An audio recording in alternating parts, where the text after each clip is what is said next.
He's very selfish. He's been selfish. We would have had more championships and more success if it wasn't for him being so selfish. But he was told as a 16, 17-year-old in France. All right, welcome back to the show, everyone. Hope y'all are having a good day so far. So, it's been a while since I've checked out Secret Base, and especially a recent video. So this video just came out a couple days ago, and it's called Steven Jackson Played with Tony Parker Twice. Both times he had beef. And I'm looking forward to this one because I actually know nothing about this. I do know that they played together on the Spurs. I didn't know they had beef though. And I don't recall the second time they played together. But maybe, I guess they played in Charlotte together, huh? Probably for one season. But anyways, this video will answer all the questions, and I'm excited to find out. So as I always do, I'm going to link the original video down below in the description for you. Secret Base is a massive channel, 1.45 million subscribers. Really cool content. So if you like what you see here, check it out down below. Everybody, please leave this video a like. It helps out a ton. And without further ado, let's get into it. This is Tony Parker. This is Tony Parker's 17-season career as a San Antonio Spur.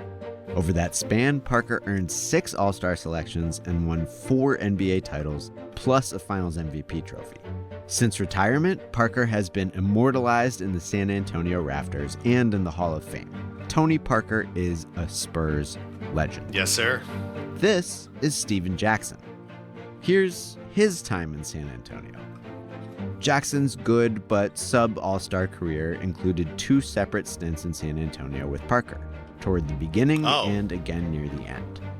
Jackson got 1 early ring, but he is not a Spurs legend. Tony Parker doesn't say much about Steven Jackson. Steven Jackson says a lot about Tony Parker, and it's all pretty nasty. Okay. So let's figure out what's going on here. Let's do it. Hey, real quick, check out our Patreon if you want more Secret Base stuff. Extended stuff, exclusive stuff, secret stuff, stuff in advance. All real quick, she is hilarious. She's my favorite one on this channel. kinds of stuff, and a lot of it. Steven Jackson retired in 2014, but he kept working in the public eye with plenty of TV and podcast appearances to his name, including his own show with Matt Barnes. Tony Parker retired in 2019, and he has spent much... I'm sorry, guys. Kwame Brown messed me up, man. I just see Becky with the good hair. Can't not see it. Sorry, Matt Barnes. It's nothing personal. It's Kwame. Kwame messed up my brain. Much less time since then in front of a camera and microphone, at least in the US. Yeah. This imbalance is crucial. Jackson talks more often and more candidly than Parker, and he began doing so while Parker was still in the league. Still, when Jackson speaks spicily, he's almost always talking about the past. This isn't about Parker as a man, but about him as a teammate. About their 2 stints playing basketball together. So let's visit those stints through Jackson's words and through our own observation. Parker and Jackson arrived in San Antonio at the same time, 2001, but from different directions. Here's Jackson's version of a Tony Parker biography from an episode of his show in 2023. He's very selfish. He's been selfish. We would have had more championships and more success if it wasn't for him being so selfish. But he was told as a 16, 17-year-old in France that he was this. That's a lot. So here's what we know. I was going to say, that doesn't sound like Tony Parker, but I'll reserve my opinions. But that doesn't sound about right. He didn't appear to be selfish out there in the basketball court at all. Be true about Parker's path to the NBA that might help us appraise the stuff about selfishness and hypothetical championships. Parker turned pro in France when he was just 17, and he decided to remain a pro rather than play college ball in the US. At 19, Parker entered the 2001 NBA draft, and San Antonio took a swing on the relatively unknown point guard with the 28th pick. The selection was controversial, even within the organization, and it puzzled outside observers. Yes, it used to be weird for an NBA player to come from France. Yeah, it was, yeah. That same 01 offseason, the Spurs added The only 2 people I remember back then from France was like Boris Diaw and Tony Parker. Jackson. His path was different. Jackson had been one of the best high school wings in the country, but he couldn't play college ball for academic reasons. Jackson went in the second round of the '97 draft, failed to stick on several NBA rosters, toiled in middling leagues on multiple continents, then finally got a steady gig with the '01 New Jersey Nets, only to fall out of favor by season's end. Anyway, the Spurs signed Jackson that summer just to fill out their training camp roster. The 23-year-old made the team, which was a promising development, but he received sparse bench minutes while the teenaged Parker became a starter and ran with the big dogs basically right away. Now, the gap between Jackson and Parker narrowed in year 2. Parker continued his gradual trajectory towards stardom, and Jackson suddenly rocketed up the depth chart right beside him. Jackson's temperamental play always kind of clashed with stern Spurs coach. Hold on. One thing about Jack, it doesn't matter. Wait, who's saying it? It's Greg Popovich. Okay. It doesn't matter whether he's in feast mode or in famine mode. At some point, it's going to change to the other one. Okay, so he's not consistent. Greg Popovich, but Stack Jack could really get buckets. His scoring talent eventually won out over his unpredictability. With veteran wing Steve Smith slowing down, Popovich moved Jackson into the starting lineup. He became San Antonio's third option beside Parker and centerpiece Tim Duncan. And Jackson kept that role throughout the season and into the 2003 playoffs, playing a critical part in San Antonio's march through the Western Conference bracket, then logging a few standout shooting performances in a finals victory over the New Jersey Nets. But what about Tony? Here's where we should hear from Jackson, decades later, then check his beefy words against the facts. Take it away, Stephen, again from that 2023 episode of his show, All the Smoke. He had a rude awakening because once we got to the playoffs, it was Stephon Marbury, it was Jason Kidd. He couldn't handle him, so we had to pay Speedy Claxton. So I know the real Tony. You know what I'm saying? He can fool everybody else, but he is one of the most selfish players I've ever played with. This isn't the only time Jackson roasted Parker's performance. Once again, though, I don't get why any of this is leading to him being selfish. '03 playoffs and credited Speedy Claxton instead. He did the same thing when talking on Paul Pierce and Kevin Garnett's show. So let's dig in. Wow. Yeah, okay. Well, at least he's staying consistent with his comments. Tony Parker get cooked? Yeah, kinda. '02-03 was a bad defensive year for him by basically any metric. He was 20, after all, and pretty small even for a point guard. Okay. In the playoffs, Stephon Marbury and Jason Kidd did indeed fry him sometimes. The most egregious example was Marbury outscoring Parker 32-2 in Game 2 of the Spurs-Suns series. And Kidd had a couple big nights in the Spurs-Nets finals. But again, we're talking about a guy who turned 21 that May, who was battling veteran, big-bodied all-stars. And that 21-year-old returned the favor with some impressive performances of his own. The idea that backup point guard Speedy Claxton routinely took Parker's place in the fourth quarters of games that season just isn't accurate. But there are a couple big data points that must stick out in Jackson's recollection. In Game 4 of the '03 finals, Tony Parker shot a dreadful 1 of 10 in the first half while the Spurs fell behind double digits. Claxton checked in early in the third quarter and ignited a rally, only for Parker to return in the fourth and continue struggling. The Nets staved off San Antonio's comeback, and they won Game 4. In Game 6, one win away from a title, Parker again failed to get it going. This time, Pop stuck with the backup. Claxton replaced Parker in the middle of the third quarter and then played the entire fourth. Oh, wow. So when the buzzer sounded on his first career championship, Tony Parker was on the bench. Ouch. Speedy Claxton did kind of save the Spurs in this instance. Ah, that must have been a good learning experience from him because that never happened again as far as I remember. That certainly made Speedy a folk hero, and it made Tony look overmatched, befitting his inexperience. Selfish? I don't know. No, it sounds like he just sucked on defense. You know, so he had to improve. But this much is clear.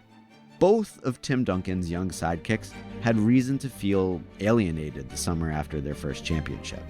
For Jackson, it was an uncertain free agency. He had been at odds with Coach Popovich, and he became disturbed by the front office acquiring a couple players who shared his position. Hold on, I want to read a little bit of this. Jackson said he was ready to give up on the Spurs even before his fate was sealed in San Antonio. The team traded for wingers, Mercy and Turkoglu, And okay, essentially squeezing Jackson out of the championship plans. Okay. I really wasn't concerned about going back there because me and Popovich wasn't on the same page. Sounds like you got problems with a lot of people, man. And we wasn't gonna going to get on the same page. So I'm just as stubborn as he is. Yeah, dude, come on, man. Yeah, obviously that's not gonna work with that kind of mentality. I get it. I would have traded you So rather too. than return to San Antonio, Jackson accepted a shorter, much less lucrative deal with the Atlanta Hawks, and the rest is history. Hawks, Pacers, Malice at the Palace, Yep. We Believe Warriors, etc. Very good career with some major headaches. Back to 03. Yeah, Parker- and not dissing him as a player. He was always productive everywhere he went, but I'm just talking attitude-wise here. Was under contract that summer, but he had been hearing rumors for a while that the Spurs would try to replace him by signing his finals opponent. Oh, wow. And indeed, after Parker looked overwhelmed for parts of the finals, the Spurs very nearly came to terms with Jason Kidd. The interest alone represented kind of an insult to the young Parker. San Antonio actually acquiring Kidd would have dramatically altered Parker's developmental trajectory. In the end, Kidd changed his mind and remained a Net, a decision that haunted him and behooved Parker. Yeah. Tony kept his spot, and the rest is history. So glad he eventually got that one ring in Dallas. Multiple All-Star appearances, more rings, eternal honor in San Antonio as part of this triumvirate. Yes, Tim, Tony, and Steven got the Spurs one ring. Tim, Tony, and Manu got the Spurs a bunch more. Here is another element of our beef. In 2003, Manu Ginobili was just a 25-year-old rookie from Argentina playing a relatively small role in the Spurs rotation. Ginobili didn't break out as a star until after Steven Jackson left, but Jackson felt like the machinations started earlier. Okay, I always like to read this stuff.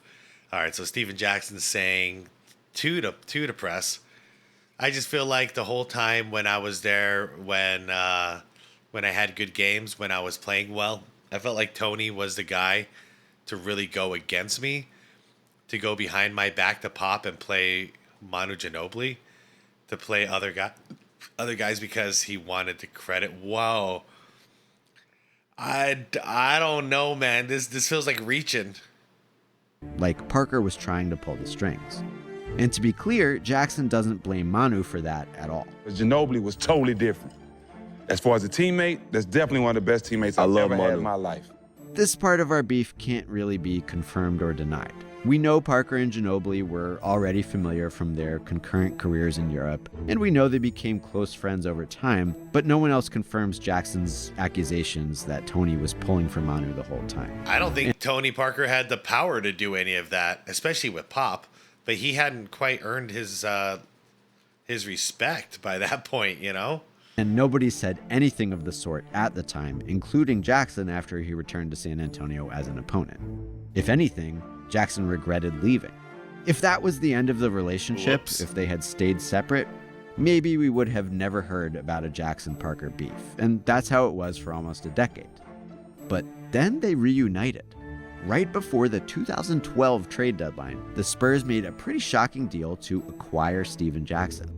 He was back with the franchise whose offer he had spurned a decade ago, back with Popovich and back with Parker. Oh, wow.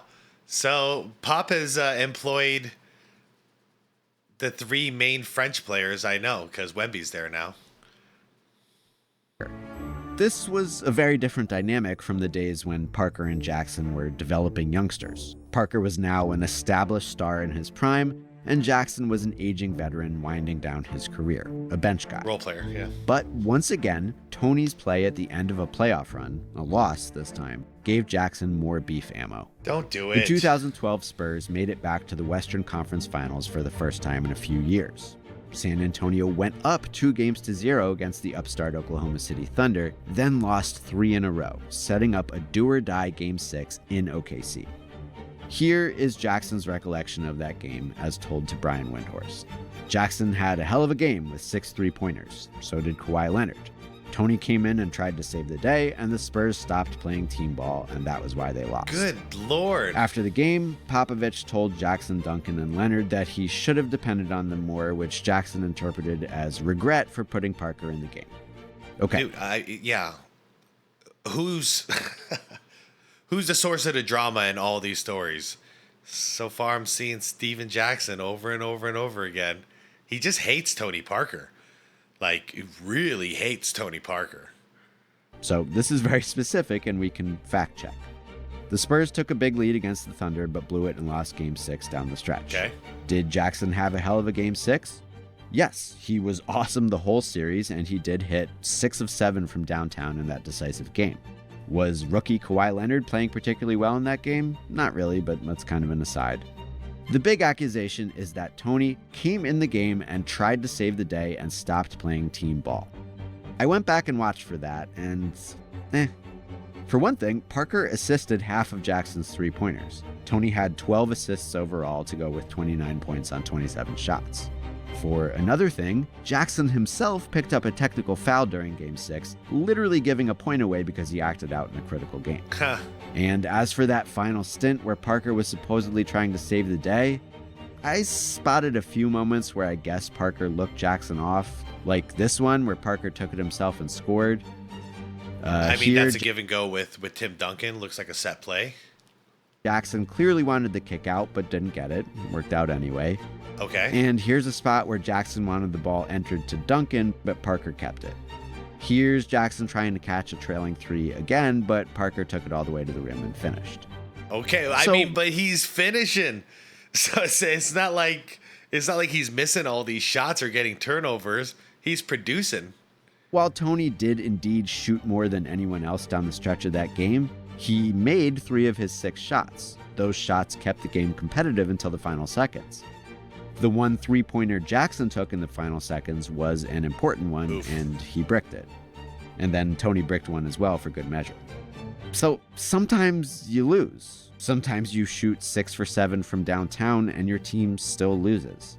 That sucks for Steven, but I just don't think it was Tony's fault. Yeah. I'm just not convinced he deliberately avoided Jackson in this instance, and no one else has echoed Jackson's claim that Popovich blamed the loss on Parker. Nah, he's just being a drama queen here because it's just a team loss. They lost as a team. And then, 1 year later, the Spurs cut Jackson right before the start of the 2013 playoffs. Yeah, I get it. He had just become too much of a headache for Popovich and company again. Yeah. Parker at this point, he's disrespected Pop, who's the head of this whole team.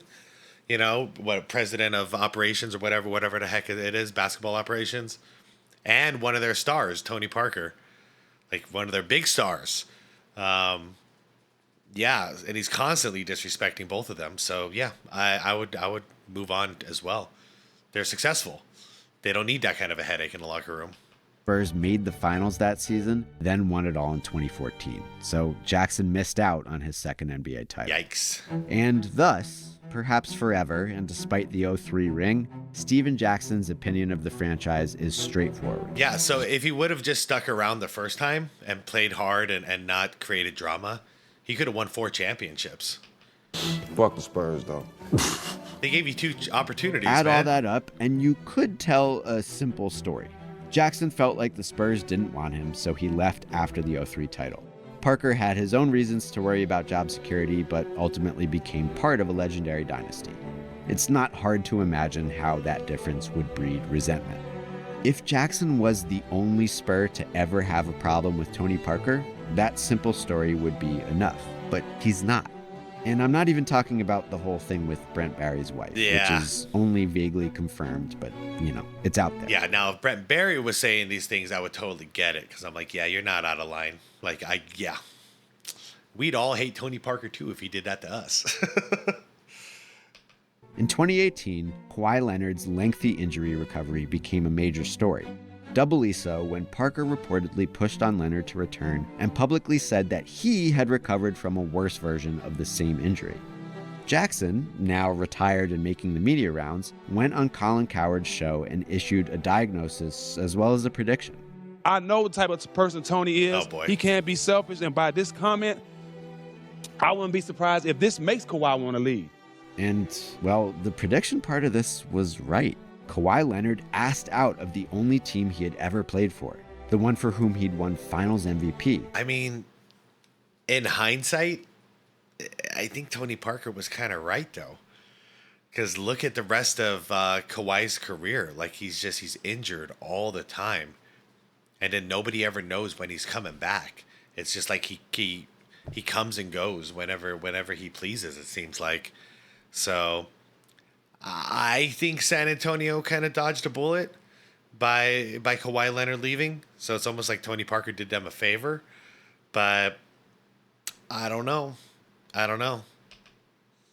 And both Adrian Wojnarowski and Zach Lowe reported that Parker's comments were a motivating factor. The last straw for him, I was told, was when Tony Parker made those comments. Yeah, you've heard that. I've heard that. Those Tony Parker comments.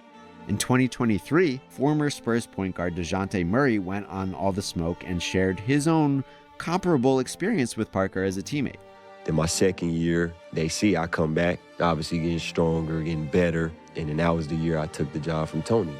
Pop brought us in the office. You know what I mean? He told Tony ain't like it. I know he ain't like it. You know he ain't like it. You know what I'm saying? Like, for me, I love real. Like, keep it a buck with me. Yeah. Like, keep it 100, bro. I'ma love you for that. You know what I mean? And I know he didn't like it. Because if he liked it, he would have mentored me the way he should have. Yeah, well, I agree. Yeah. Okay. Yeah, it's okay to not like it. No one likes to get replaced. But, yeah, he should stick around and mentor him. But, okay, so that's why he went to Charlotte then. I get it, for his final year. He wouldn't have went to Charlotte. He would have stayed right there. He should have. Yeah, no, I agree. My bad. I do agree with that. Yeah, I wish Tony Parker would have passed the baton in his final stage of his career instead of doing what he did. He spent his whole career with San Antonio. He should have just finished it there. Is to say, maybe it's not so simple.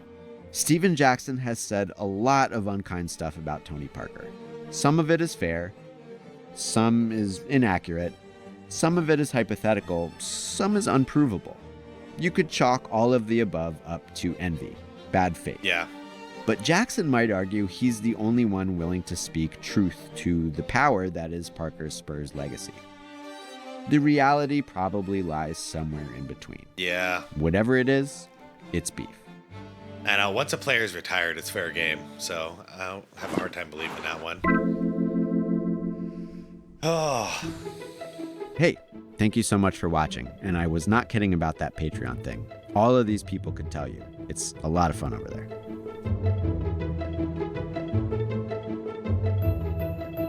All right, that's going to do it for this one.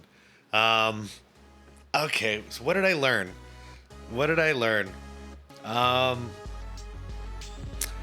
That I don't agree with Tony Parker for the decision he made to leave the Spurs, for the reason that he was leaving the Spurs, because he was going to become a six-man, especially after Manu Ginobili was six-man for all those years, even though he could have started anywhere in the NBA.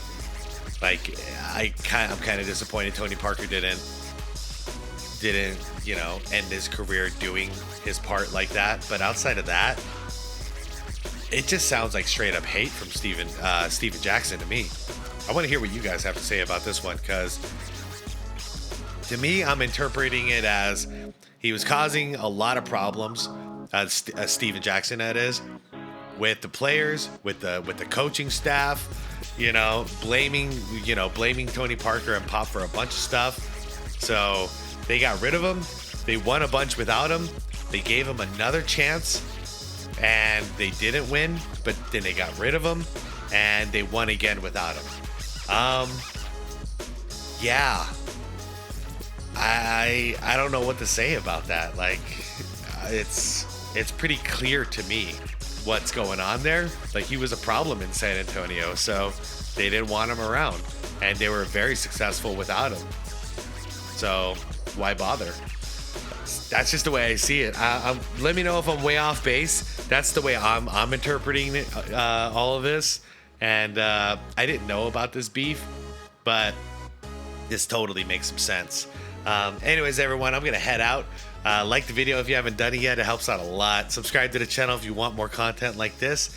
And hit that bell if you want to get notified when it's time to be water, my friends. Peace out, everyone. Thanks for watching.